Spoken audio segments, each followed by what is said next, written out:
No episódio de hoje do Vendendo Valor, eu conversei com a Camila Gimene, CEO do Opsi Bloom. Na nossa conversa, a gente falou sobre a passagem da Camila de sócia para CEO do escritório, como que ela enxerga esse relacionamento com o cliente, a importância do encantamento nessa relação. A gente conversou também sobre liderança feminina, a trilha de carreira da advogada nesse novo contexto de mercado jurídico, e a gente também falou sobre a rotina dela como CEO de um dos principais escritórios de direito digital do Brasil. A nossa conversa está recheada de insights, não perca. Começa agora Vendendo Valor, um podcast produzido pela Struns, principal referência em vendas no mercado jurídico, com o apoio ESPM. 20 anos de escritório, né? Sensacional, né? Um escritório, a gente vai falar também por isso que um escritório que é de vanguarda em vários aspectos, vocês viveram mudanças importantes recentes, então isso também quero falar. Mas uma coisa quando eu estava pesquisando, que eu acho que eu nunca te perguntei, foi sobre a sua transição de sócia, você continuou como sócia, né? Mas para essa cadeira de CEO do escritório, para Managing Partner do escritório, assim. Acho que seria muito legal contar como é que foi. Como é que foi para você? Como é que foram os primeiros 100 dias, assim, nessa cadeira? Mudou muita coisa ou não? E, para fechar, obrigado por você ter vindo aqui. Imagina. Eu que agradeço, é um super prazer. Para quem nos ouve aqui, nos acompanha. Bom dia, boa tarde ou boa noite, não sei que hora que você está me ouvindo. Mas enfim, seja bem-vindo aqui ao nosso bate-papo, nossa conversa. E sobre sair da posição de sócia e estar numa posição de CEO, para mim foi uma jornada bastante difícil. Tá. E eu vou te contar por quê. Eu sempre fui uma profissional muito focada na matéria técnica.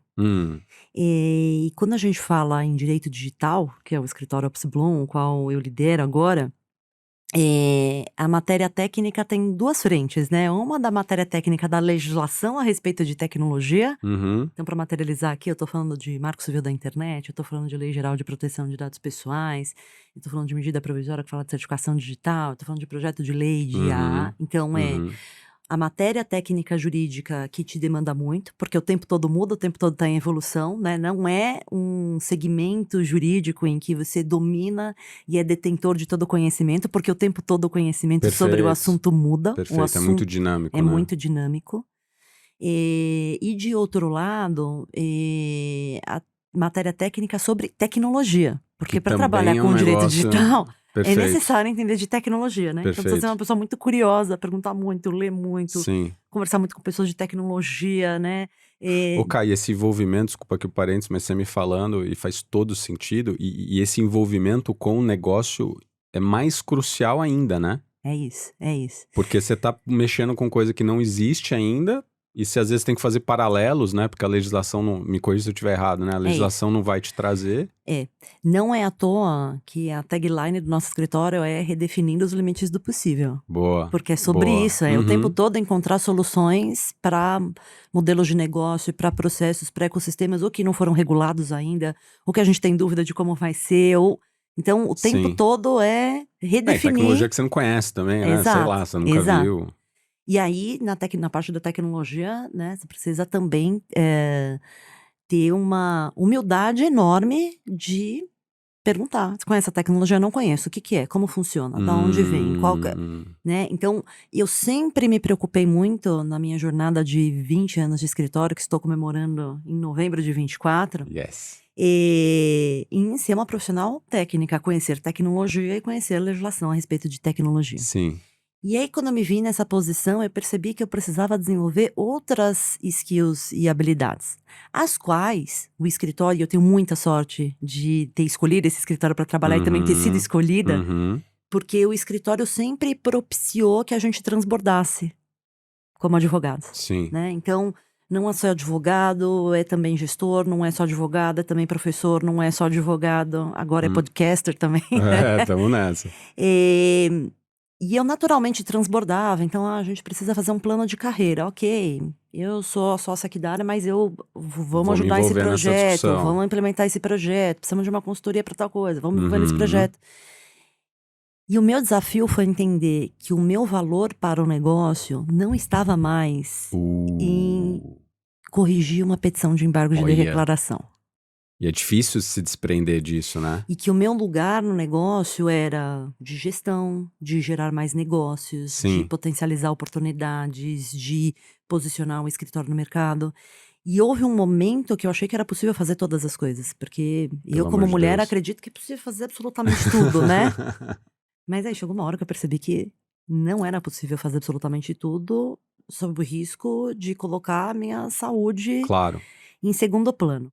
Então, para mim, essa transição de o meu valor para o negócio é saber ganhar processo, ter boas estratégias para solucionar o problema do cliente e tal, foi fazer essa transição que não é só prática jurídica, mas é também um olhar de negócio, um olhar de gestão e que o meu valor estava em outro lugar.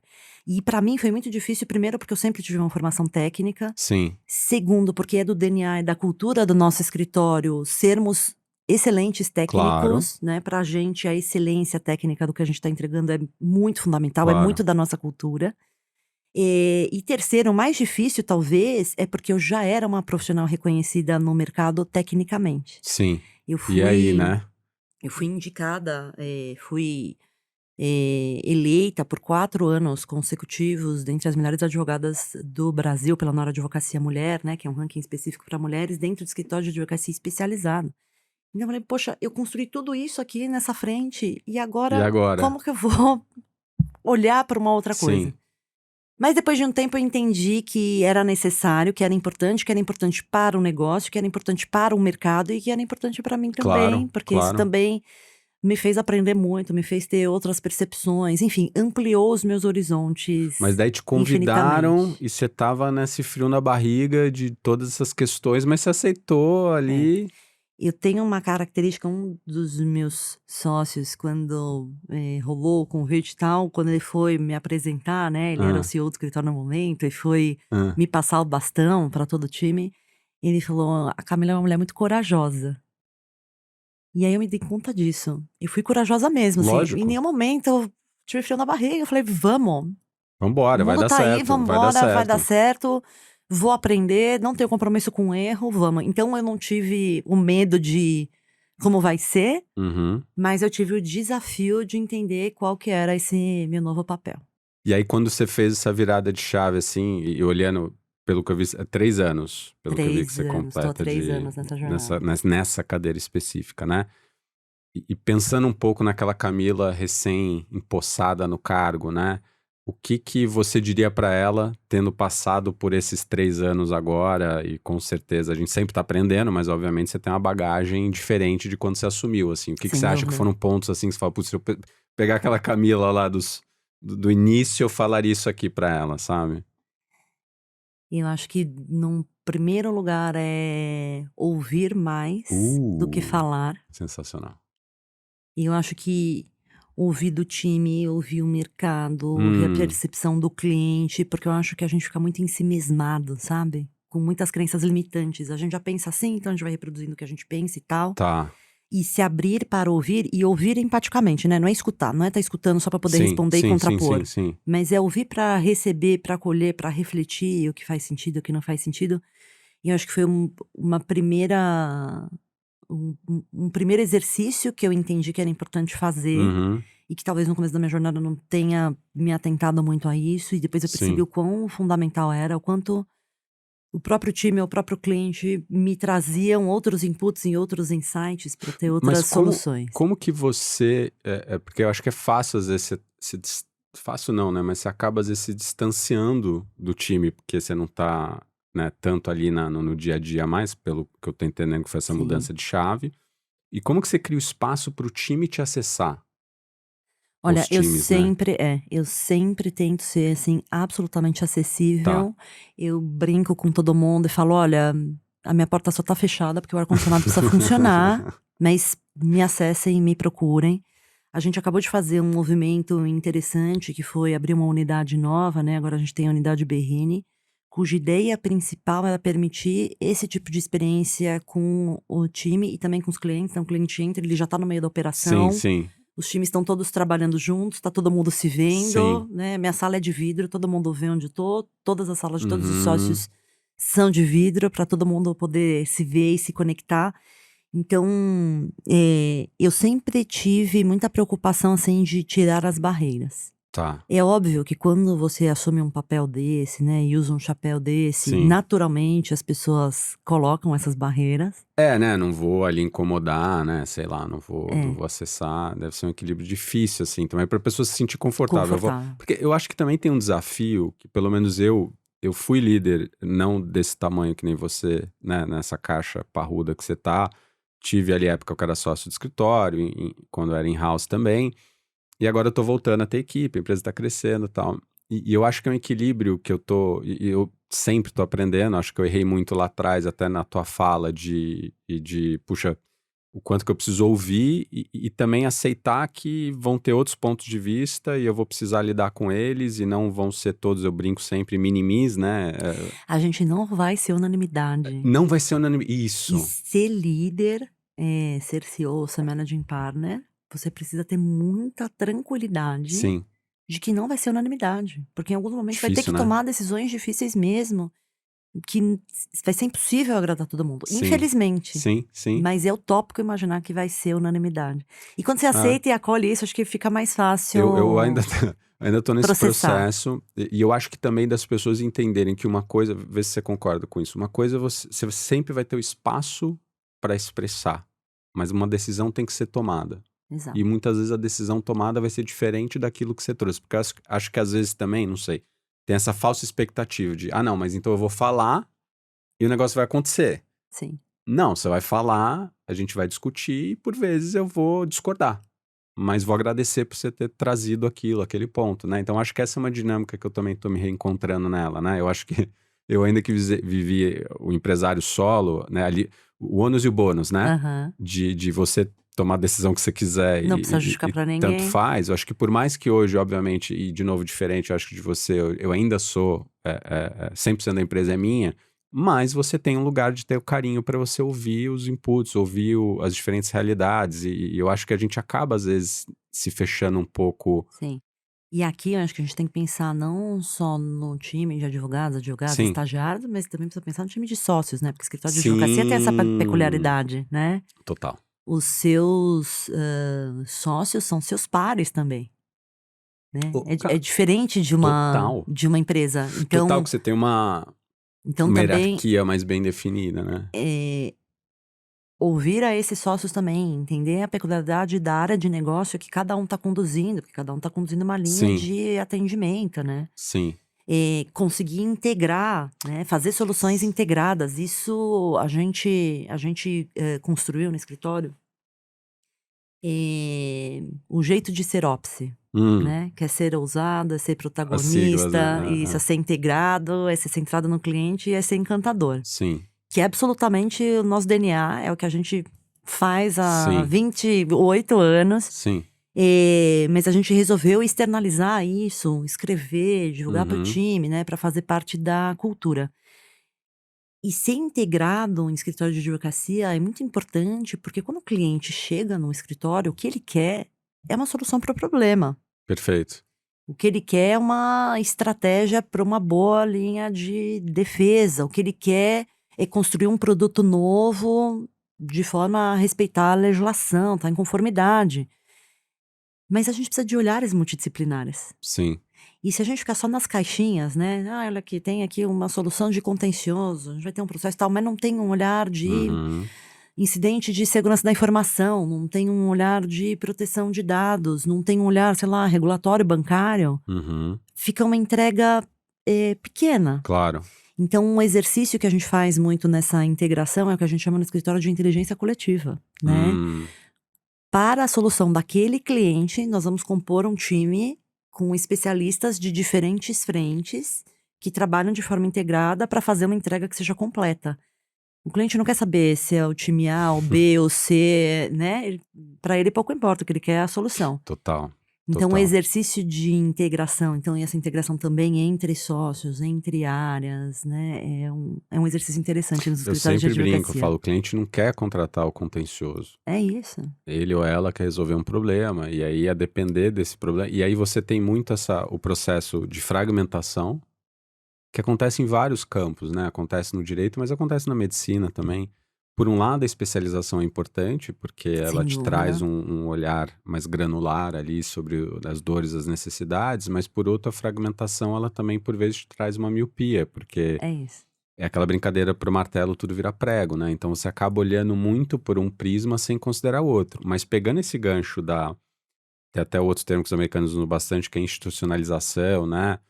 Tem vários desafios para fazer isso, Sem dúvida. né? E o desafio É permanente, né? é permanente. Eu digo que é um móvel-alvo. Sim, sim, Né? sim. O alvo, você acertou no alvo, mas ele já se movimentou, você precisa acertar de novo, acertar de novo, então é constante. Até porque, né, cara, assim, eu vejo muito, e é engraçado, porque eu tava tendo uma discussão com um repórter gringo sobre isso, e ele tá, enfim, a gente tava discutindo um negócio que ele vai fazer uma matéria com alguns managing partners, ele tava falando, o que você gostaria de perguntar, e foi super legal a nossa troca, e uma das coisas que eu vejo é que quando a gente fala sobre esse tema de integração, eles barram em cross-selling, em Sem venda dúvida. cruzada, né, a dificuldade de fazer isso. E aí é muito engraçado, porque a alavanca que a galera muitas vezes olha para isso é jogar dinheiro no problema. Fala, não, é um problema de incentivo. Não que os incentivos contrários não sejam um tiro no pé. Os incentivos, eles podem estimular. Exato, mas é mais que isso. Muito mais que isso. Eu acho que é uma questão de cultura, Sim, de DNA. sim. No Ops Bloom, a gente tem uma cultura colaborativa, então já é da cultura ser colaborativo. Mas, por outro lado, é também o ser centrado no cliente. Porque quando você é centrado no cliente, você entende que o problema do cliente tem vários aspectos Uhum, de especialidade para levar uma solução melhor.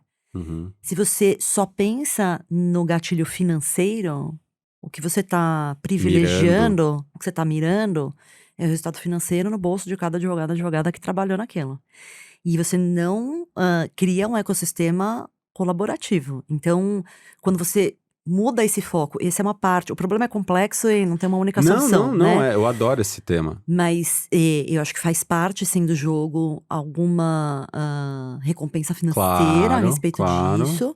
Mas, de outro lado, se você está centrado no cliente, você entende que para o cliente a melhor solução vai passar por diferentes especialidades do escritório e você vai escolher montar aquele time para atender aquele projeto em cima do cliente. Isso é ser centrado no Sim. cliente, não é só olhar para a remuneração interna, né? Total, essa parte da cultura, e sendo mais pragmático, porque no final, eu acho às vezes que a galera, quando ouve isso, e eu me coloco no lugar, fala assim, porque eu vejo muita gente colocando, porque estourou o cano da colaboração agora no mercado jurídico, e vem desde lá de trás, do estudo de Harvard, né, do Smart Collaboration, e todo mundo falando sobre isso, só que no final você via que em alguns lugares é um slogan bonito para colocar no site, vamos ser bem realistas, assim, então você tem um aspecto prático, que é o que você falou, é multifacetado também, porque você vai conversar sobre incentivo, você vai conversar sobre rotina também, porque se eu não tô te vendo, se a gente não tá, né, conectado, isso é muito louco também, porque eu acho que a gente tem um desafio imenso, né, dessa jornada híbrida e como que a gente também, eu falo sempre, a gente é mais intencional no presencial. Então, o que o pessoal fala assim, Bruno, mas eu vim pra cá pra ficar, né, na minha mesa ali trabalhando, eu fico em casa. Eu falo, sim. Por isso que quando você estiver no escritório, a gente aproveite a oportunidade. Teve até um entrevistado que veio aqui, eu achei sensacional. Ele fez até analogia com o Fórum Central, que você subia no último andar e ia descendo para fazer acompanhamento de processo. Ele falou que ele, do ponto de vista de relacionamento interno, ele fazia isso no escritório. Então ele subia até o último andar e ia descendo ali para cumprimentar, conversar, conectar, tal. Eu achei tão genial, tão simples, né? Então acho que você tem esse desafio também dessa integração de dia a dia. Acho que você tem o desafio, eu ouço muito isso, Bruno, já é difícil vender minha área. Já é difícil fazer minha área. Então, mas aí é o ponto que a gente construiu no escritório desse DNA de ser encantador. Porque pra gente é sempre uma entrega a mais, é surpreender o cliente, é tornar sexy a entrega, né? E é difícil fazer isso com o serviço jurídico, convenhamos.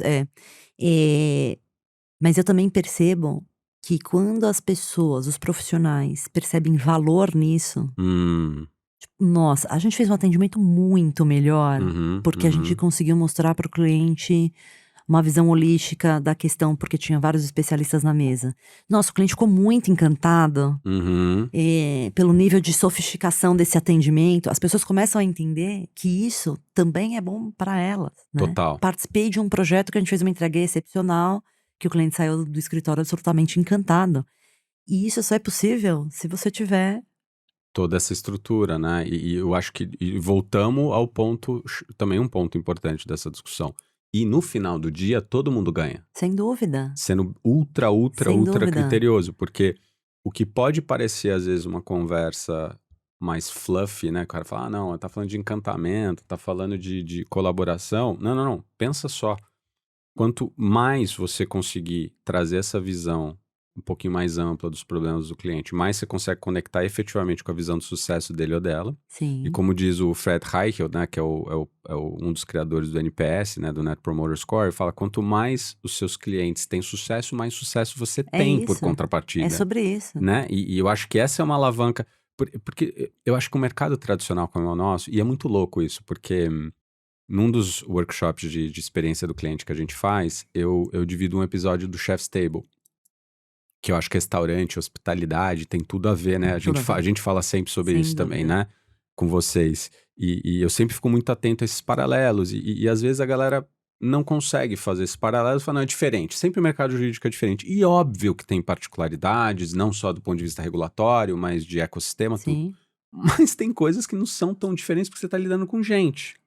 E aí eu estava estudando o caso de um restaurante, achei tão genial, que é isso, é você fazer perguntas.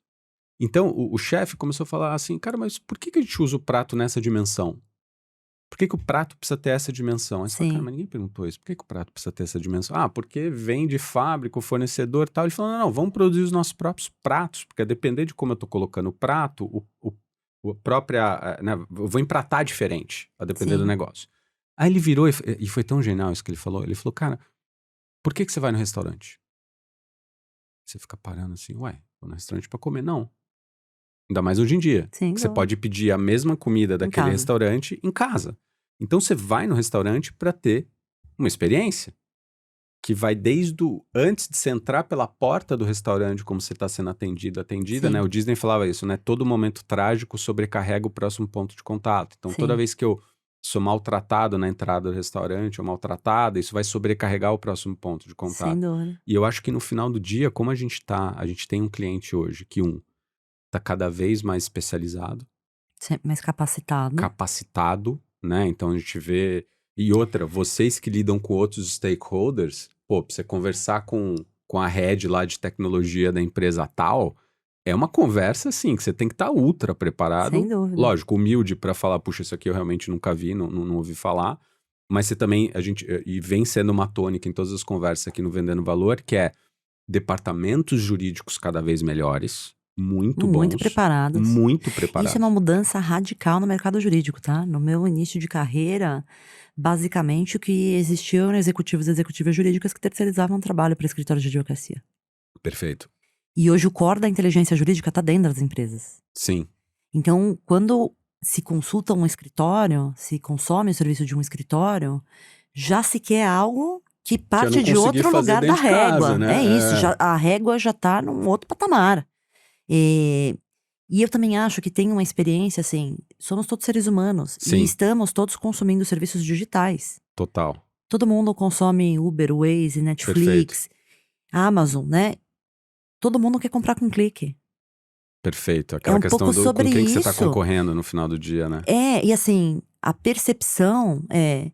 Se na Amazon eu compro com clique, eu quero chegar no escritório de advocacia, eu quero consumir com clique, percebe? Tô fazendo eu abro uma conta num banco super fácil, eu quero contratar Por que precisa ter tanta fricção no serviço jurídico? Sim. Então, eu acho que as experiências que os consumidores hoje têm nessa hipersegmentação, nessa facilidade de consumir serviços digitais, ele quer que isso permeie, transborde e permeie. Consciente ou inconscientemente, né? Exatamente, tudo que ele vai consumir, né? Então, quando você fala, vamos fazer perguntas, eu comecei a perguntar para os clientes, como que é receber time sheet? Olha que legal. E aí eu comecei a entender também da minha dinâmica, porque eu, como CEO, comecei a consumir serviços de outros fornecedores. Nossa, quanta abordagem que você deve receber. Quando eu comecei a consumir, eu falei, Cara, isso não é bom. Não tá bom, né? Não tá bom. Perguntar para o cliente, como eu posso te ajudar? Sim. Como é que eu tiro a fricção, né? Eu já ouvi coisas do tipo, para cada serviço que eu preciso contratar, eu tenho que ter uma proposta de honorários aí pela regra da empresa. Eu tenho que ter 3 propostas de honorários, de 3 escritórios diferentes. Sim. E isso causa uma fricção e um acúmulo na jornada desses profissionais que estão dentro das empresas, que também estão tentando fazer mais por menos, né? Perfeito. Os departamentos jurídicos estão mais capacitados, mais preparados. Mas estão sendo demandados. Óbvio, porque todo mundo está olhando também para resultado. A gente está falando de negócio no final do dia, né? Que qualquer pedacinho que você puder otimizar dessa jornada e facilitar a vida do seu cliente é relevante. São juros compostos, né? Que eles são tanto negativos, porque é a bola de neve. Você vai falando assim, mas é isso que vai me... Sempre me perguntam, né? Porque quando a gente está discutindo a experiência do cliente, às vezes a gente vai no detalhe. Por exemplo, a gente estava tendo uma discussão semana passada num cliente sobre comunicação com o cliente. O quanto que a gente erra. E aí eu virei para eles e para elas e falei assim, turma, faz uma pausa e fala qual que é o objetivo desse e-mail. É tão simples às vezes que a gente não pensa, né? E pensa quem é esse interlocutor, Perfeito. Como ele vai receber essa informação, né? E o que ele vai fazer, ele ou ela vai fazer com aquilo internamente. E assim, todos nós, executivos, executivas jurídicas, jornalistas, políticos, professores, todos nós vivemos um dilúvio informacional hoje. Opa! Né? Eu tenho certeza que se a hora que a gente sair aqui desse podcast e a gente abrir os nossos smartphones, vão ser 500 mensagens no WhatsApp, 300 no Teams, aquela 800 no LinkedIn. Natal, né, que a neve vem ali, né? É isso. Então, no dilúvio informacional, você tem uma comunicação assertiva, objetiva, uma linguagem simples. Esse é o problema, essa é a nossa sugestão de solução, essas são as opções do que você tem a decidir, essas são as consequências. Muda completamente a perspectiva de quem tá do outro lado decidindo, né? Do piloto automático, assim. E eu acho que eu tenho o benefício de fazer as perguntas bestas, porque eu não tô ali no dia a dia e muitas vezes eu tô fora. Assim, hoje já começa... Eu antigamente falava que, eu fiz M&A, trabalhava com societário, hoje eu já tô começando a achar um pouco temerário eu falar alguma coisa de direito e tal, mas óbvio que eu tinha a minha expertise ali. Então, lógico que eu muitas vezes estou fora da minha zona de expertise, né? Lidando com contencioso, lidando com o direito, aprendo com vocês sempre, no direito digital e tal. E aí eu virei e falei o seguinte, eu falei assim, mas peraí, e a gente pega alguns cases quando a gente vai fazer esse tipo de dinâmica, que é legal você pegar caso real, né? Do escritório, o cliente tal, o cliente tal. Aí a gente tava falando super relatórios. Aí eu virei e falei assim, tá bom, e é um cliente relevante deles. Eu falei, você sabe como que eles estão usando esses relatórios internamente? Você sabe se eles precisam do relatório dessa forma? Se isso atende a necessidade dele? Se atende a necessidade, ou você tá mandando porque sempre mandou. Então, acho que é isso, né? E quando me perguntam sobre diferenciação competitiva, eu falo, cara, não vai ser uma bala de prata. Sem dúvida. Vai ser tudo que você falou. De cultura, não dá pra você encantar da porta pra fora se você não tá encantando da porta pra dentro. Eu sei que pode parecer óbvio, mas eu acho que a gente viveu um contexto, queria até te ouvir nisso, né? A gente viveu um contexto de mercado jurídico que lá atrás a gente tinha poucas opções. Como advogado e advogada querendo trabalhar em escritório de advocacia de vanguarda, né? A gente tinha poucas opções. Então, e hoje o mercado é absolutamente pulverizado. Pulverizado, e a gente aceitava certas coisas, né? Eu lembro o estagiário, coitado, né? E eu não sou da filosofia, já falei isso aqui também, eu não sou na filosofia que a gente foi forjado no fogo, não. Acho que a gente foi para um extremo ruim. Sim. Acho que os dois extremos são ruins, né? Sem Você dúvida. também não tem nenhuma resiliência, também não saber lidar com contraponto e tal. Acho que é ruim e como tudo na vida, o caminho do meio para mim, acaba sendo o que faz mais sentido. O que faz mais sentido, mas você vai lidar com cultura, você vai lidar com essa jornada e você falou muito de fricção, né? Um clique da Amazon que eles patentearam, o negócio revolucionou. É isso. Eu chego, cá, a não olhar outra plataforma. Quantas vezes você sabe que aquele produto pode estar no site de quem produziu aquele produto, ou que tem 1 milhão de outros lugares que você pode consultar, mas você fala, eu já vou aqui. Total. Porque é mais fácil, é mais rápido, amanhã tá na minha casa, eu vou chegar, já vai estar na portaria do prédio, né? É confiável, eu sei que eles vão. E aí quando você começa a olhar, juros compostos aí positivos, você vai tirando essa fricção e isso vai trazendo essa jogada de percepção, né? Então, quando eu falo para eles e para elas, eu falo assim, cara, no final do dia, em condições normais de temperatura e pressão, sabendo que, você tem uma baita expertise, mas me corrija se eu estiver errado, o seu mercado Não tô dizendo que as pessoas estão entregando ou não, mas foi um mercado que a gente começou a ver várias pessoas querendo entrar. Sem Então, se dúvida. antigamente vocês tinham uma postura um pouquinho mais... Não, um posicionamento um pouquinho mais isolado ali, não tô dizendo que se os concorrentes estão... Não tô fazendo esse juízo de valor. Mas aconteceu isso com o M&A também. Com todos os mercados, né? Você tem ali aquela diferenciação que eu chamo de vantagem competitiva momentânea pela expertise. Óbvio que isso ainda existe no direito, mas aquilo vai se diluindo. Sim. Se o cliente está contratando certo ou não, são outros clientes. Sem dúvida. O que está muito dentro da nossa estratégia é capturar o que são as tendências. Perfeito. Quando, né, a gente falava em Marco Civil da Internet, em 2014, quando veio a lei, a gente já estava há muitos anos já ali, né? trabalhando com quebras de sigilo, falando de responsabilidade das plataformas, de identificação das pessoas na rede. Então, quando veio a lei, a gente já tinha um caminho muito longo que já tinha construído sobre isso. Sim. A mesma coisa sobre proteção de dados pessoais. Quando as pessoas começaram a falar sobre proteção de dados pessoais, a gente já estava fazendo trabalhos há muito tempo sobre aquilo. Quando segurança da informação, né, que é um tema absolutamente do mundo de tecnologia e de negócios, começou a aparecer na legislação, a gente já tinha um caminho percorrido, uma milha muito grande a respeito desse assunto. Então, o nosso olhar também é sempre sobre qual é a próxima onda. Qual que é a próxima... Qual que é a próxima tendência, né? Para garantir que permanecemos autoridades nesse assunto. A gente também fez uma reflexão profunda, né? Somos pioneiros nesse assunto no Brasil. Sim. A gente está desde o final dos anos 90 trabalhando com direito digital, antes do bug do milênio. Eu sei, Bruno, que tem gente aqui nos ouvindo que não tem idade para saber o que é bug do milênio. Pode procurar no ChatGPT, vai descobrir o que é.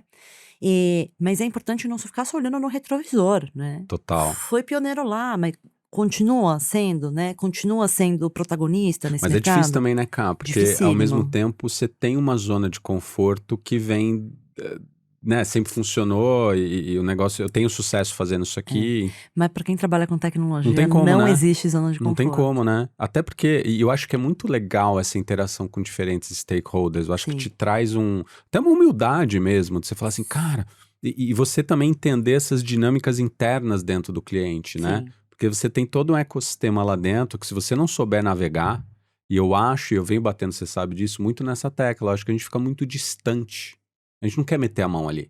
A gente quer fazer nossa petição, né? A gente quer fazer nosso negocinho, a gente quer estar na frente do computador, é onde a gente está confortável. Só que não tem jeito, assim, todas as estatísticas que eu venho vendo, olhando para networking, olhando para prospecção, eu até brinquei com a minha turma da SPM, porque a primeira turma do meu primeiro curso, a gente tinha aberto um grupo de WhatsApp para eu mandar material extra, coisas, e aí quando eu fui fechar eles não quiseram. Eles falaram, não. Então eu falei, não, então legal. Então de vez em quando eu mando aqui, vou mandar. E eu mandei um estudo para eles, falando um pouco sobre essa questão que a gente chama de top of mind awareness, né? O quanto que você tá me colocando como top of mind na sua cabeça, que no final do dia é o clichêzão de quem não é visto não é lembrado. Porque eu acho que tem uma confusão hoje, que é uma coisa eu te atender, a gente está discutindo o projeto, a gente está discutindo demandas, eu estou em contato com você, Camila. Outra coisa é a gente ter discussões mais de cima. Sem dúvida. Estratégicas, né? É eu entender para onde você está indo. E aí eu acho que o grande lance, o grande benefício de trabalhar num escritório de advocacia é que você acaba atendendo o mercado todo. Sensacional. Então, quando você atende o cliente daquele segmento, você fala assim, olha, esse problema aqui que você está enfrentando, a gente já atendeu no segmento, sei lá, indústria alimentícia, no segmento de tecnologia, no segmento da saúde. A gente sabe que essa dor para esse segmento é essa daqui. Faz sentido para você? Putz, faz sentido. É essa dor que eu tenho aqui. Olha, para o segmento de saúde a gente resolve assim. Para o segmento de alimentos a gente resolve de tal jeito. Sensacional. Traz para o cliente também, porque do mesmo jeito que os escritórios ficam ensimismados, cliente também, os departamentos jurídicos também. Hoje, a gente também vê uma mudança no ecossistema de ser muito mais colaborativo. Perfeito. Né? A colaboração interna dentro do cliente também. Mas eu digo, e com o fornecedor. Eu digo também na perspectiva de mercado. Né? A gente cada vez mais vê os departamentos jurídicos trocando entre si. Os escritórios trocando entre si. As soluções serem integradas, né, várias vertentes com um escritório de advocacia diferentes trabalhando no mesmo projeto.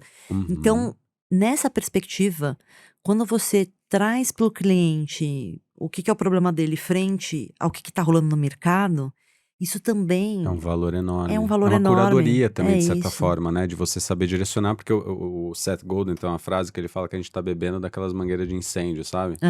Vem um volume Nossa, só de imaginar essa vem imagem já ficou vem um desesperada. volume bestial de água, mas você não mata a tua sede, porque você não Sim. consegue. E eu vejo o cliente, eu tava discutindo isso ontem. Né, você, na tua cadeira de CEO, você deve receber, assim, 1 bilhão de abordagens, né? O teu LinkedIn, assim, deve ser um negócio triste, às vezes, de ver, né? E aquele negócio que a pessoa te manda o convite, aí você aceita, no minuto 0, ela te manda como é que eles chamam? Os americanos têm um nome, é pitch, não sei o que lá. Ele já te manda um instant pitch ali, na hora, e 0 personalizado, 0... A pessoa não fez a lição de casa dela. Então, a gente vive esse ambiente hostil, assim, pro cliente, né? De muita newsletter. Qual que eu vou ler? Por quê? Sim. Muita informação, onde que eu vou buscar? Mas o cliente está fazendo a lição de casa. Qual que é a informação que é informação de valor para mim? E esse é um outro paradigma interessantíssimo e que ultrapassa o mundo da advocacia, o mundo da sociedade da informação, né? A nossa geração, e eu posso falar aqui que eu vim lá dos anos 80, né? Vim do século passado. Também. Brinco que eu sou um dinossauro, mas eu sou um dinossauro unicórnio, um dinossauro moderno. Mas lá nos anos 80, o que você tinha de informação? Folha, Estadão, Globo. Era isso que você tinha. E para você acessar uma informação para além disso, você precisava estudar numa escola bacana para ter acesso à Barça. Britânica. Né? Porque todo o conteúdo do mundo estava em enciclopédia. Sim. Hoje é informação demais. Mas é tanta informação que as pessoas já não conseguem mais nem distinguir qual que é a informação verdadeira e qual que é a informação falsa. Perfeito. Elas não conseguem nem distinguir qual que é a informação que é relevante ou não para o negócio delas. Então, eu acho que o grande papel e a ressignificação do papel do counselor, né? Da counselor, do advogado da advogada que está nessa jornada com o cliente, é conseguir trazer para ele qual que é a informação relevante para o negócio dele. Naquele momento, né? Essa curadoria. E você usou um termo, porque daqui a pouco eu quero entrar num tema que eu tô louco para te perguntar também. Mas você usou muito esse termo de ecossistema. E a gente tava falando antes de começar, antes do nosso bate-papo começar, e eu tava um pouquinho desabafando com você, que às vezes eu acho que tem essa mentalidade Highlander no mercado jurídico, sabe? E eu brinquei, eu falei, puxa, a gente, se encontra em várias rodas e as pessoas muitas vezes são amigas, mas às vezes tem essa hostilidade. Como que você enxerga esse ecossistema do mercado jurídico? Você acha que a gente tá com uma visão equivocada e a gente deveria saber que... Eu uso isso sempre como exemplo, né? Da Ambev. Eu vim da Ambev. Eu nunca imaginei que a Ambev ia vender Heineken.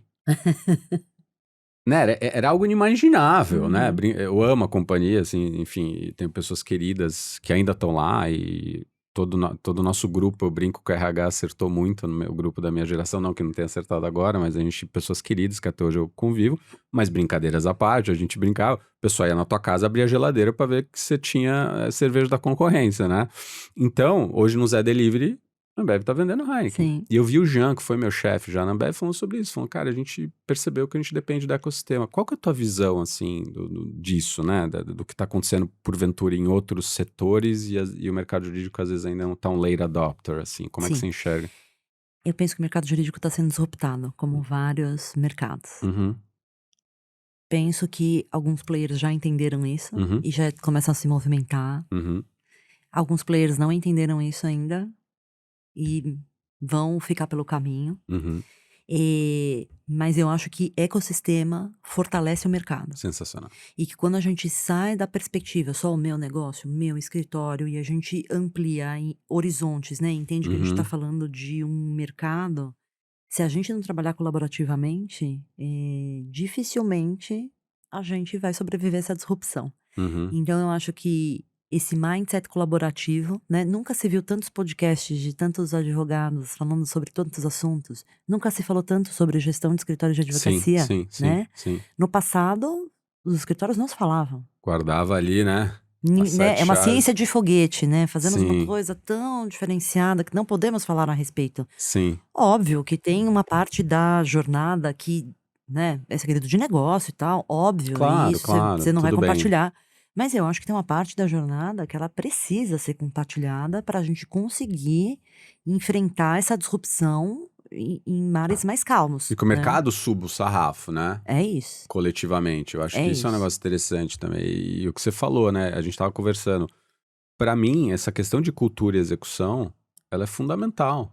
O jeito que você vai implementar dentro do seu escritório, não necessariamente... E de novo, eu acho que a partir de uma premissa... que eu não tinha feito esse paralelo antes, mas quando você está falando da unanimidade, né? Eu acho que quando você assume, do ponto de vista comercial, que você não vai conseguir ganhar todas, você não vai conseguir muitas vezes 100% da carteira do cliente, e você vai conviver com outros escritórios, players. e quão melhor você... A gente estava até falando né, num episódio anterior com o Sérgio, falando sobre M&A, né? M&A, você tá do outro lado da mesa com aquela sócia 300 vezes, porque Sim. é aquela operação, mas depois vai ser aquela, e a sua habilidade de conseguir colaborar com o counsel do outro lado é fundamental. E aí veja o que é a pior coisa para o cliente. Horrível. Quando os fornecedores começam a brigar entre eles. Horrível. É terrível. Nossa senhora. O cliente se sente inseguro. Tipo, eu estou recebendo aqui o melhor aconselhamento jurídico e eu estou recebendo uma coisa que está relacionada à briga de egos e disputa de cliente. É horrível. Eu já tive nesse lugar como cliente. Parece que o advogado, eu não sei se... Eu nem digo que é mostrar serviço. Às vezes parece que quer humilhar. É muito louco isso, quer humilhar. Por isso que eu comecei falando sobre humildade. Porque no mundo da advocacia, há alguns anos atrás, era feio ser humilde, né? Era feio perguntar, não sei. Total, pavãozão. Me explica isso daqui. Como que funciona? E eu tive a sorte de cair no direito digital, em que perguntar é fundamental para o sucesso do projeto do cliente. Faz todo sentido. Mas percebo que não é algo do mercado. Agora, uma coisa que você falou muito bacana, puxando um gancho aqui, sobre reformatações que a gente fez, remodelagens que a gente fez, e que como isso às vezes acaba nos gerando trabalho colateralmente. Eu vou dar um exemplo muito simples aqui, né? A gente falou, poxa, proposta de honorários, né? Sim. Aquelas propostas grandes, 50 Pelo páginas, amor de Deus, 1000 prêmios, a fotografia de todo mundo e tal. Mas quando você recebe uma proposta de honorários, o que você quer saber? Qual é o escopo? Quanto custa? Você vai fazer? Quanto custa? Certo? Porque o valor agregado, o cliente já sentiu no atendimento sim. Você dá todas essas percepções que a gente falou aqui. Vamos reformatar nossa proposta de honorários. Contrato de honorários. O que você precisa saber? O que tá dentro, o que tá fora. Né? O cliente quer ter segurança que o que ele está contratando tá ali, você vai fazer. Atende o que ele precisa. O que ele não está contratando que não está dentro desse escopo. Vamos redesenhar o nosso contrato de honorários. E aí a gente começou a implementar esses documentos e mandar para os clientes na jornada normal. Você me contratou, provou a proposta. Tá aqui. E os clientes começaram a falar: mas eu também quero um contrato assim para o meu negócio. Entendi agora. Gerou trabalho a partir disso. Eu quero que todos os meus contratos sejam assim. Eu quero que todos os meus NDAs sejam assim. Olha que legal. Nossa, eu já ouvi feedbacks incríveis. Nossa, eu queria que todos os fornecedores mandaram sair uma proposta de honorários tão clara assim. Sim. Que tem a ver também com tirar fricção, né? Tem a ver com tudo que você estava falando. Então, eu acho que essa jornada de ouvir, entender, receber, trabalhar com o sistema, também faz parte isso, né? Sim. E isso... naturalmente, às vezes, começa a gerar negócios. Isso é muito curioso. Mas, Kai, aproveitando esse gancho de ouvir, a gente estava falando sobre humildade, eu quero falar sobre um tema que eu sei que é um tema que você tá super debruçada e é uma voz super ativa, que é a questão da liderança feminina. Eu tive a oportunidade de participar de um café do Ser CEO, foi super legal, fui super bem recebido por vocês, e eu queria ler. Você me permite, óbvio que você já conhece isso aqui, mas eu achei super legal quando eu estava me preparando para o nosso bate-papo. No LinkedIn de vocês, um parágrafo que vocês têm, e aí eu queria que você elaborasse um pouco sobre a iniciativa, que eu acho que ela é sensacional. Vocês falam o seguinte: as mulheres podem ser técnicas, eficientes, competitivas, polivalentes, multidisciplinares. Podem alavancar resultados extraordinários, ter os melhores índices de performance, criar valor para o escritório de advocacia. Vale destacar que é preciso uma oportunidade real, não apenas para compor o board e cumprir metas de diversidade. Fala um pouco sobre essa iniciativa maravilhosa. Legal. O Ser CEO, para quem não conhece, é um coletivo fundado por 10 mulheres, eu sou uma dessas fundadoras, que lideram escritórios de advocacia no Brasil. E o nosso principal propósito é impulsionar mulheres para cargos de liderança em escritórios de advocacia. Então, a gente é muito focado e muito nichado. E aí eu vou contar um pouco aqui de como esse claro. coletivo começou, por um lado, e de outro lado, onde a gente já chegou, né? Quando eu comecei minha jornada como CEO e qualquer mulher que assume uma posição de liderança, e imagino que não seja só no mercado jurídico, eu senti assim uma solidão tremenda, né? Mas com quem que eu vou perguntar? Com quem que eu vou conversar? Pra quem que eu vou perguntar se esse fornecedor é bom ou ruim, funciona, se isso é uma solução que faz sentido para escritório de advocacia ou não? Como é que eu vou seguir essa jornada sem trocar com absolutamente ninguém, já que no mercado jurídico a colaboração é algo que tá chegando agora, né? Sim. E sofri muito com esse sentimento de solidão. E aí resolvi começar a escrever no meu LinkedIn sobre isso. E aí eu pensei, minha mãe vai dar um like, porque minha mãe curte todas as coisas que o escritório posta, que eu posto. É fofo. Falei, talvez o meu marido veja, né? Eu sou casado com um historiador, outro mercado, outro contexto. Então, falei, talvez ele veja, dê um like. Mas eu me senti na obrigação de falar sobre isso. E aí o primeiro post que eu fiz, impactei 17 mil pessoas. Olha só. E aí eu percebi que, assim, essa dor não era só minha. Perfeito. Porque se tem essa quantidade de mulheres que se interessaram nisso daqui que eu tô falando, claro, faz algum sentido. E aí foi um movimento maravilhoso, porque as minhas clientes, mulheres executivas dentro das empresas, começaram a me conectar com outras mulheres de escritórios de advocacia que eu não conhecia. Tipo, você precisa conhecer fulana de tal, do escritório tal, tá nessa jornada também, vocês precisam se conectar. Isso foi muito incrível, então isso foi uma jornada. Em paralelo a isso, a gente brinca que a gente teve um fado madrinho.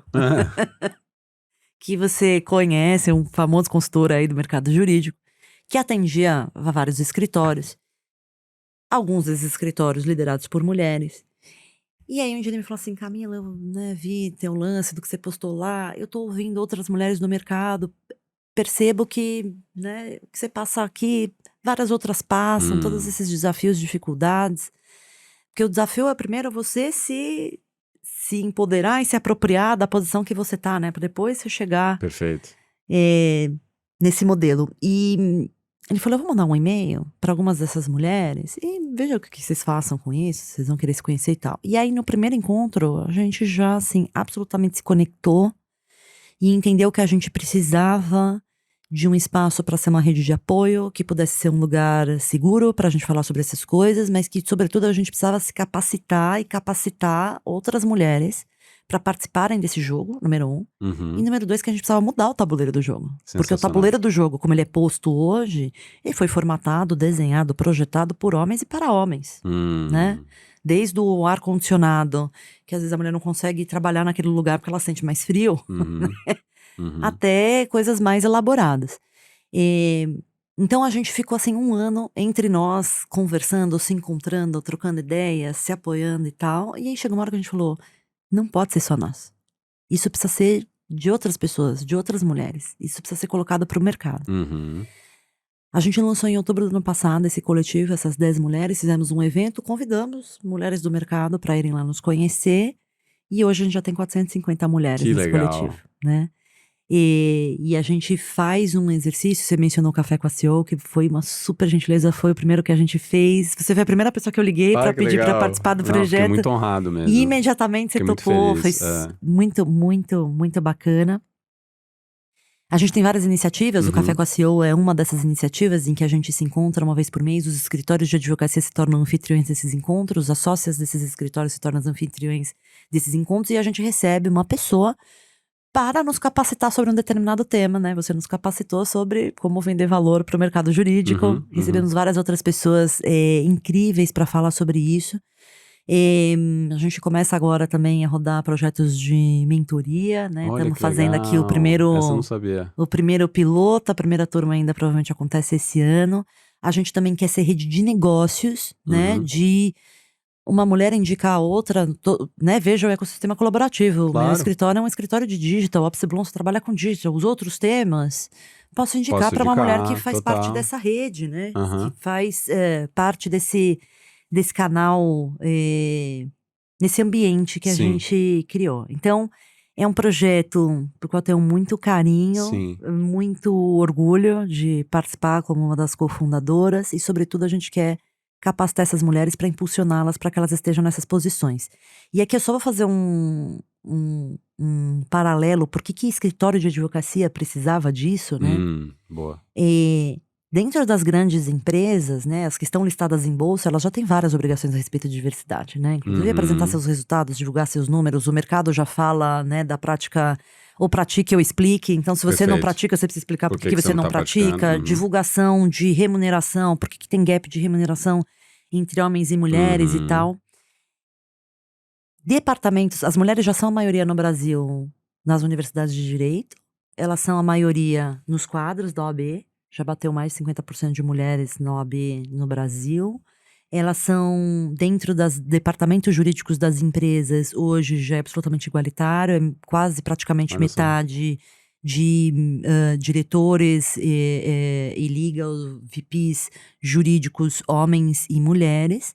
Mas nos escritórios de advocacia, o que você vê são as mulheres na base, mas não nas posições de liderança. Então elas não se tornam sócias, não se tornam managing partners, não se tornam CEOs. E eu fui impactada por uma pesquisa de uma consultoria americana chamada Leopard Solutions, que faz pesquisas para o mercado jurídico norte-americano, basicamente é o mercado mais relevante do mundo, né? Que tem maior faturamento. E eles perceberam que de um ano para o outro, mais ou menos 2.500 mulheres tinham sumido do radar. E eles falaram, bom, mas essas mulheres não estão no escritório de advocacia, onde elas estão? Sim. Elas estão nas empresas, elas estão nas legal techs, elas mudaram de mercado, onde elas estão? E eles resolveram colocar uma lupa nisso e entrevistar essas 2.500 mulheres e entender, né, por que embora elas já estivessem chegando em altas posições no escritório, elas tinham mudado a rota. E a primeira coisa que vinha à mente é, mas foram os filhos, foi a família, precisava cuidar da família e tal. E aí, quando essas mulheres foram ouvidas, mais de 70% delas falou, a minha decisão não tem nada a ver com filho ou família, porque eu consigo, sim, ter uma família, cuidar dos meus filhos e das minhas filhas e também tocar o negócio. Mas para elas o que mais pegava era que, embora elas fizessem entregas excepcionais, elas não viam a possibilidade de progredir na carreira. Olha só. Então que havia um teto de vidro. E se era necessário um tamanho esforço, né? Sabemos que ser advogado não é algo fácil, é complexo, é um alto nível de especialização, um alto nível de exigência, um alto nível de disponibilidade, de confiança, né? Ser advogada é ter uma profissão que a responsabilidade é algo muito, muito relevante. E elas falavam, bom, mas a gente faz essa entrega incrível e eu não vou conseguir o next step da carreira, eu prefiro sair do jogo. Eu prefiro ter uma vida mais tranquila do que ter esse nível de esforço, de dedicação e não conseguir ascender na carreira. E isso me impactou muito, porque eu falei, quem é que vai ajudar essas mulheres nas empresas? Tá ok, tem um programa de diversidade, os times super preparados, as empresas têm KPIs para entregar e tal, mas e para os escritórios de advocacia, né? Perfeito. A gente tá distante ainda dessa realidade. Então esse projeto também vem para aumentar esse número de mulheres. Hoje no Brasil são 256 mulheres mapeadas como CEOs em escritórios de advocacia, mas veja que a proporção são 17 mulheres para cada 100 homens na mesma posição, né? Então temos um long way. Temos um longo caminho e estamos trilhando ele. Ô, Kai, para quem se interessou e quer... Para quem se interessou, primeiro, muito importante dizer, precisa ser de escritório de advocacia. O nosso foco é muito específico, para este mercado. Precisa, né? Tá precisando. Tá precisando. E pode nos encontrar nas redes sociais, no LinkedIn. A gente deixa também na descrição do ou episódio. Ou no Instagram, também. é ser.a.ceo. Lá você encontra um formulário de cadastro. Se cadastra, você vai começar a receber nosso mailing de eventos, você vai receber um link para entrar na nossa comunidade do Instagram, onde a gente troca informação também. Vai receber um link, para a comunidade no WhatsApp, pra gente se conectar e vamos nos conhecer. E me corrija se eu estiver errado aqui, né? Eu acho que também parte dessa conta, e aqui voltando para o guarda-chuva de vendas, tem também uma questão de como vendas encaixa na carreira de uma advogada. Né, desafios, como é que você enxerga, né, você que é uma baita vendedora, né, como é que foi para você essa jornada, né, onde foram as viradas de chave que você falou, putz, né, você achava que era um jeito, aí você foi, né, desenvolvendo o seu e a gente interage bastante, eu sei que hoje você vai super bem, não que eu não tenha ido antes, né, mas desde que a gente se conheceu, mas eu também vejo que você tá sempre buscando diferentes approaches, tá testando coisa, como é que foi para você essa jornada aí nesse universo aí de desenvolvimento de negócio, assim? A primeira chave que virou foi, não basta ser só uma técnica, eu preciso desenvolver essas outras habilidades e o meu valor vai estar em outros lugares que não é revisar petição. Sim. Então esse eu já contei aqui, né? Como que foi um grande impacto, um grande passo. E o segundo grande passo, e aí eu acho que é uma questão cultural das mulheres, homens que falam sobre as suas realizações, eu fiz, eu entreguei, eu ganhei e tal, são lidos, tem várias pesquisas que mostram isso, tá? São lidos como, que bem sucedido, tá bom, né? Que potente, capaz e tal. E as mulheres, quando falam a respeito das suas conquistas e das suas entregas, são lidas como metida, tá se achando, tá deslumbrada, né? A percepção da sociedade quando as mulheres falam a respeito das suas conquistas é uma leitura negativa. E para mim uma grande chave que mudou, eu fiz um workshop do Google para mulheres chamado You Are Remarkable. Olha. Em que fala-se muito sobre o exercício do músculo da autopromoção. Sobre exercitar, como a pessoa vai na academia, exercita a perna, o braço e tal, é um músculo. Como você exercita o músculo para falar, para verbalizar a respeito das suas entregas. E aí quando você pensa no cliente, é importante o cliente ouvir o que você já realizou. Claro. Né? É o storytelling, né? E atrelado àquele problema que ele está enfrentando, né? Faz todo sentido. Então, para mim, foi fundamental quando eu entendi que eu precisava verbalizar sobre as minhas conquistas, sobre as minhas entregas, sobre as minhas realizações. E que isso não era algo negativo, pelo contrário. E isso poderia agregar um valor para o cliente, porque ele entenderia essa profissional aqui, esse escritório aqui, esse nicho aqui, eles já resolveram esse problema. Ou sabem como resolver, ou redefinir os limites do possível para esse problema, né? Então, para mim mudou muito. A primeira vez que eu falei também me senti meio ridícula, assim, tipo, não, essa entrega fui eu que fiz, esse processo fui eu que ganhei, porque fui eu que desenvolvi a estratégia, porque… E depois eu entendi que isso é ser trust advisor do cliente. Não é negativo, mas eu acho que para as mulheres em especial, é uma jornada, é um passo a ser superado, ter esta tranquilidade de falar a respeito das suas realizações para que o cliente possa vislumbrar ali uma solução diferenciada porque ele está buscando. Foi difícil, tá? Ainda para mim às vezes é um exercício.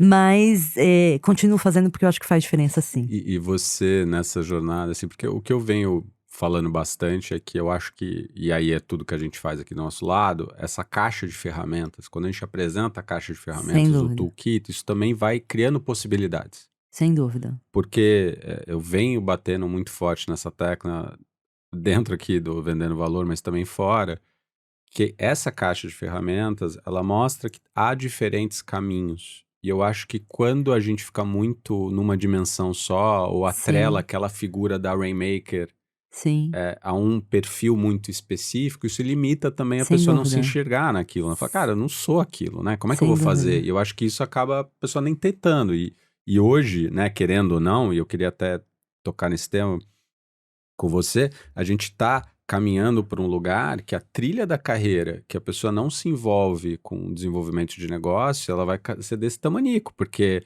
a torta não está crescendo na mesma proporção que essas pessoas estão vindo. Desculpa te interromper, mas eu acho que, assim, para além disso, eu acho que o mercado de advocacia, de escritório de advocacia, sempre foi um mercado técnico. Perfeito. Hoje, um profissional em 2024… ele ser só um técnico é a régua básica do mercado. Ninguém espera ser atendido por um profissional que não é técnico, que não sabe o que está falando. É um mínimo que o cliente espera. Para além disso, o que o cliente espera? Um profissional que tem escutativa, um profissional que conheça do negócio, um profissional que saiba ler e compreender dados, porque hoje o mundo é data-driven, então não é mais tomada só no meu feeling. Eu acho. Né? Adoro. Tomar decisão em cima de dado. Sim. E o mundo hoje exige outras habilidades, para além das habilidades técnicas. Então aí, para o advogado e advogada que não se propõe a desenvolver essas habilidades, já vai ter uma limitação de carreira natural. Se para isso ainda também não entender que precisa entender de negócio, naturalmente vai ter um teto. Sim, eu acho que é isso que a galera tá tendo dificuldade de lidar. E aí você nessa cadeira de CEO, Como que você engaja essa turma que tá vindo em torno desse tema, assim, né? Como é que você busca maneiras, alguns chamam, às vezes a gente chama de mentalidade um pouquinho mais empreendedora, né? E não aquela pessoa que está sendo acostumada a simplesmente receber trabalho e ir lá executar, né? Como é que você Aham, enxerga isso da tua cadeira hoje, de seu? Como é que você engaja essa turma para lidar sim. com isso mais cedo? É um grande desafio, Sim, porque é muito mais confortável quando você só tá olhando para muito. sua petição, para o seu contrato, para o seu processo, né? Sim. E, e eu comecei uma jornada assim muito de vamos falar sobre, Uhum. em camadas diferentes, com níveis de profundidade diferentes, mas vamos falar sobre. Sim. Então hoje eu me preocupo de apresentar para todos os advogados e advogadas do escritório qual que é o nosso resultado, Hum. onde que a gente está. Qual é o resultado financeiro que a gente pretende atingir esse ano? Uhum. Me preocupo em mostrar para eles, né, CRM de prospecção, Ah, que né? legal. Olha, esse daqui a gente mandou proposta, esse daqui a gente está negociando, esse daqui tá rolando um trabalho na outra área que pode ter uma intersecção com essa área aqui. Então, eu acho que é um processo, não é apertar um botão e no dia seguinte Virou a todos nós chave. teremos, Ah, né? Porque pra mim também foi difícil. Como eu sim. queria que no começo da minha carreira alguém tivesse me falado: "Olha, é importante você olhar pra isso. Sim, É sim, sim. importante se capacitar pra isso", mas também há 20 anos atrás, né, esse não era o ponto. Não. Mas se hoje é o ponto e faz parte da jornada, é óbvio que a gente vai ter níveis de responsabilidades Claro, diferentes, claro. papéis diferentes, mas ter este olhar é Fazer fundamental. mais parte da rotina, É né? isso. Incluir mais esse tipo de. O que eu vejo também, que na minha visão é um equívoco, não basta, porque eu já ouvi, né? Não, mas eu levo a minha advogada sênior nas reuniões de prospecção. Falei, cara, mas se você não traz a estrutura, se você não mostra como você se preparou, se você não pô, viu aquela pergunta, eu fiz por causa disso, se você não faz Sim, o pós-reunião meu, o sim. que que você teve dúvida? Putz, mas por que que você fez assim? Ou aquela hora, será que dava pra ter falado aquilo? Então, exige uma barriga no balcão que muitos não querem fazer também, né? Querem Sim. ou discutir superficialidades, que é um pouco aquilo que a gente tava brincando, né, do fluff. Ah, você tem que estar mais ativa.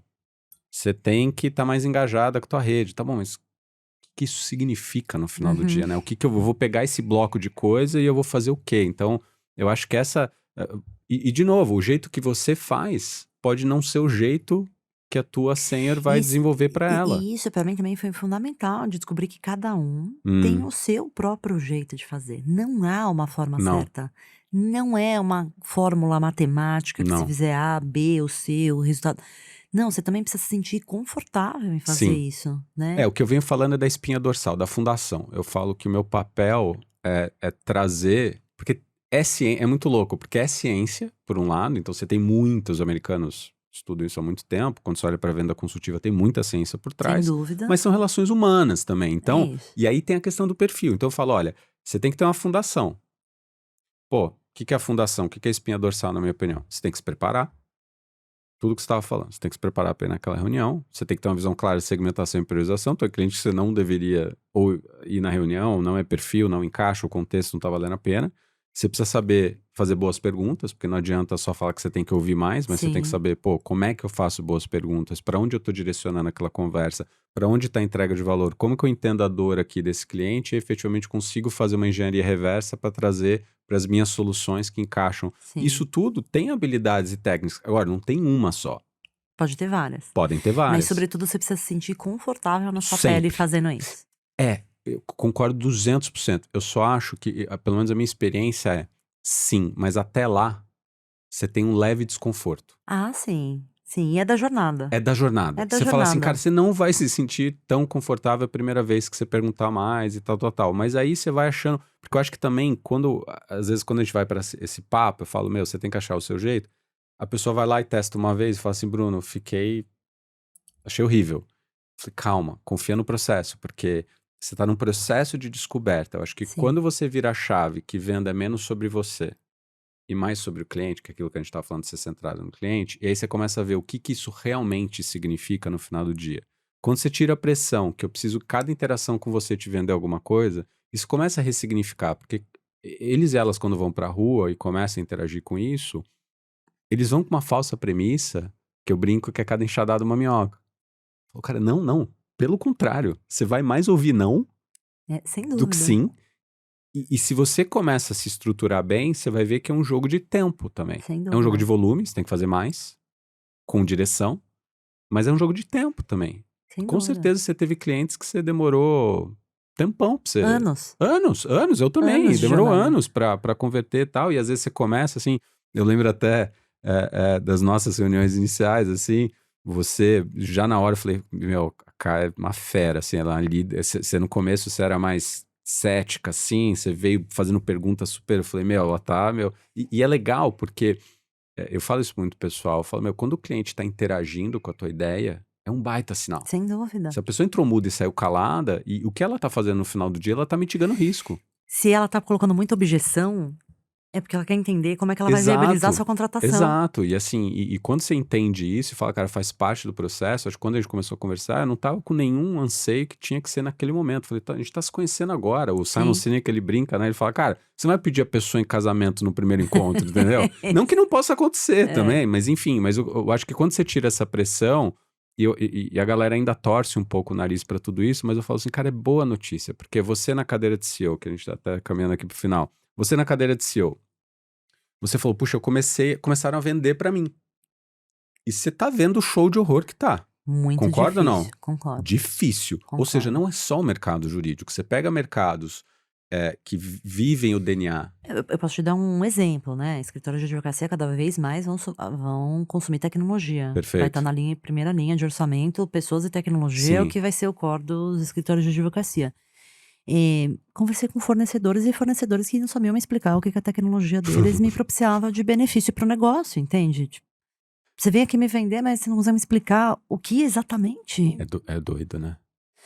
E aí eu penso também o quanto os escritórios de advocacia também não fizeram isso, né? Opa.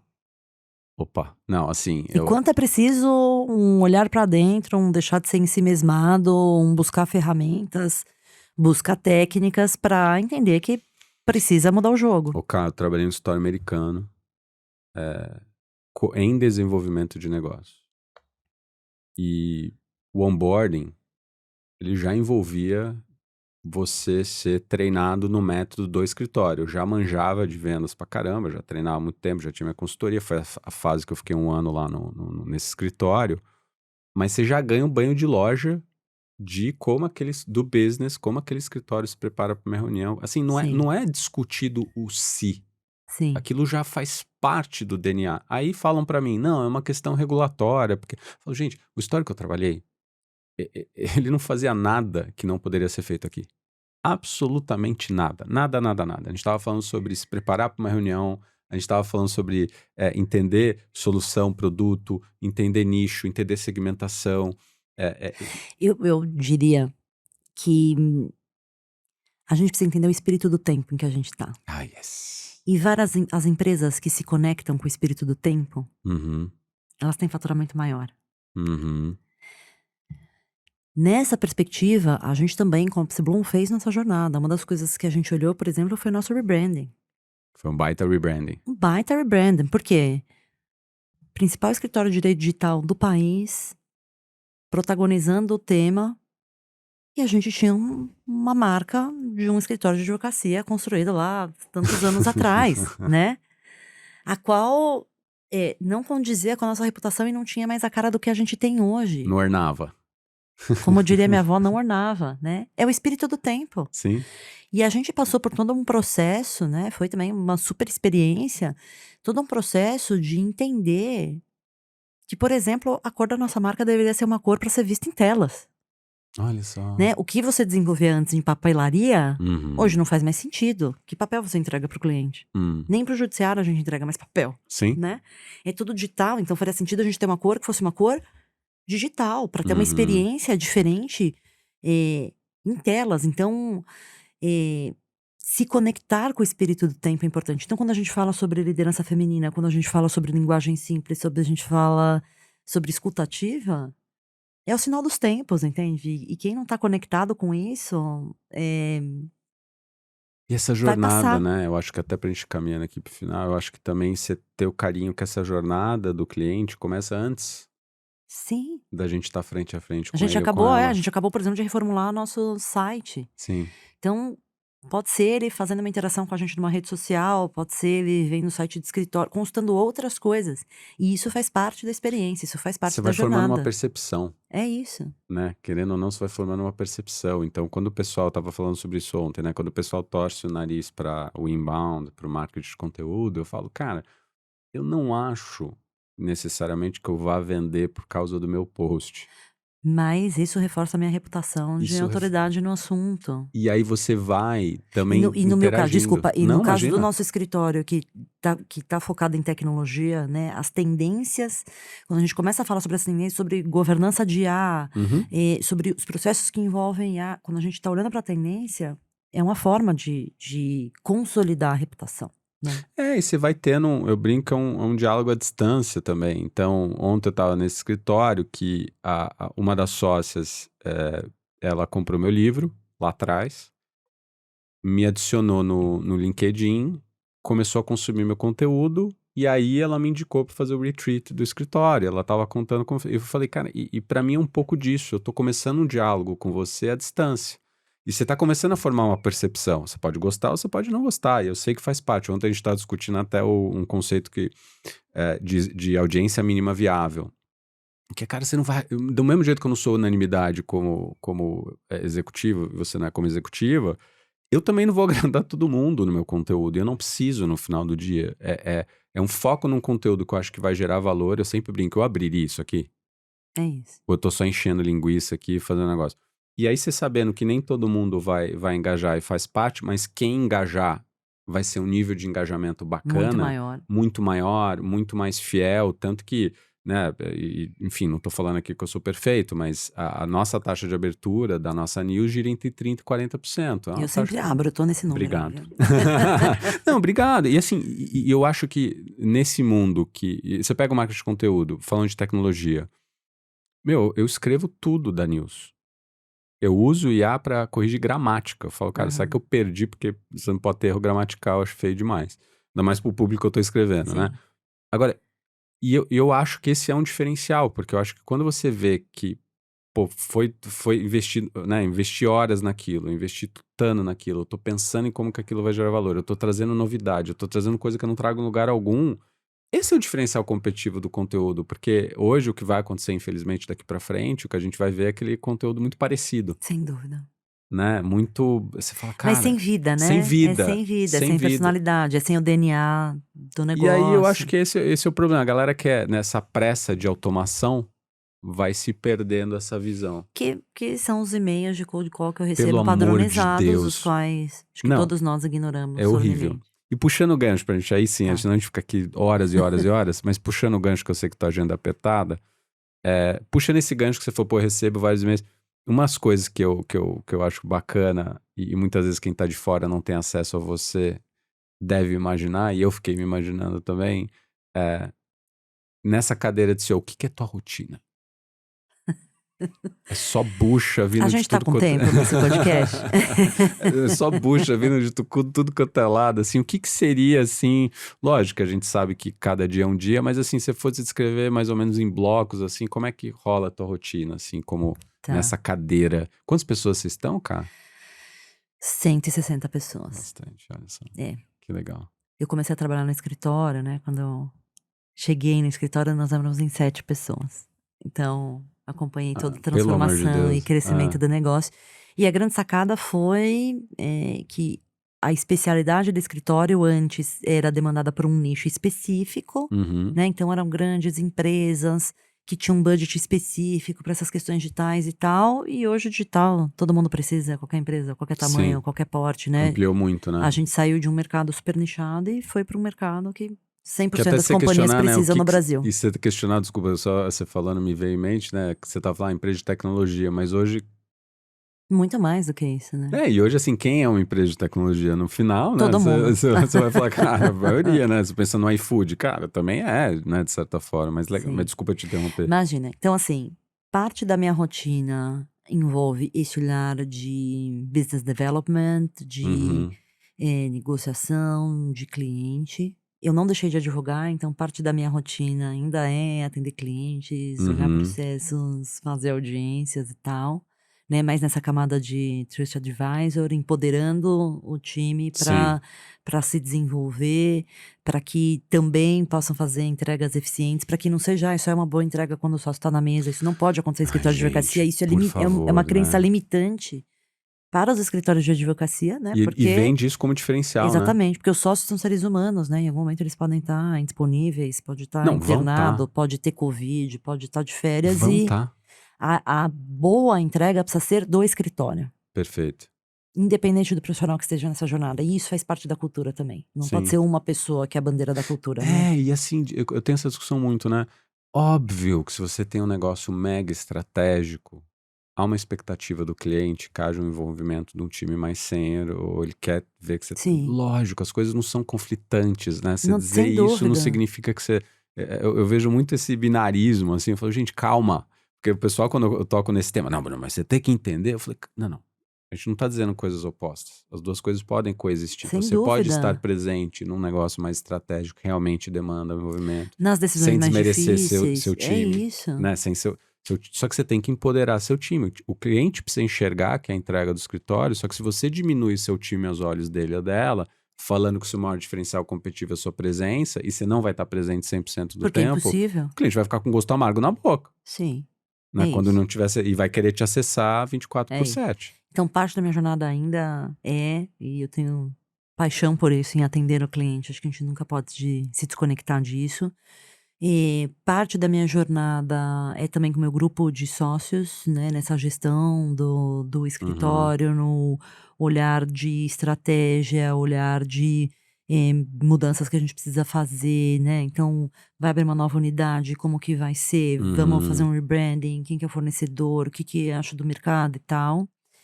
Eh, parte da jornada também é ficar conectada e plugada nos números, né, dashboard ali, fica o dia inteiro, né, eu trabalho com 2 telas, uma delas é Sim, dash, olhando e acompanhando o tempo inteiro para ver o que que a gente precisa ajustar sim, ali, sim, na rota, porque no final do dia, né, estamos falando também claro. de resultados. Então, essas são as minhas jornadas de escritório, né, eu tenho outras jornadas ainda que é de professora, de fundadora de coletivo, então a primeira coisa que eu preciso falar e não romantizar é muita hora de trabalho. Sim, É muito tempo de sim, dedicação e sim. esforço. E aí cada um escolhe também, né. Acho que essa não é a régua do sucesso. Cada um sabe o que que é o sucesso para si. Perfeito. Para mim, sempre foi relevante vida profissional, né. Eu brinco, assim, quando eu era criança, Bruno, eu não brincava de boneca, as minhas bonecas viajavam o mundo, as minhas bonecas assinavam documentos, eu nem sei quais documentos elas assinavam, mas Ai, todas elas demais. assinavam documentos. Hã, Então, para a Camila, para a pessoa Camila, vida profissional sempre foi uma coisa realização profissional sempre foi uma coisa muito importante. sim.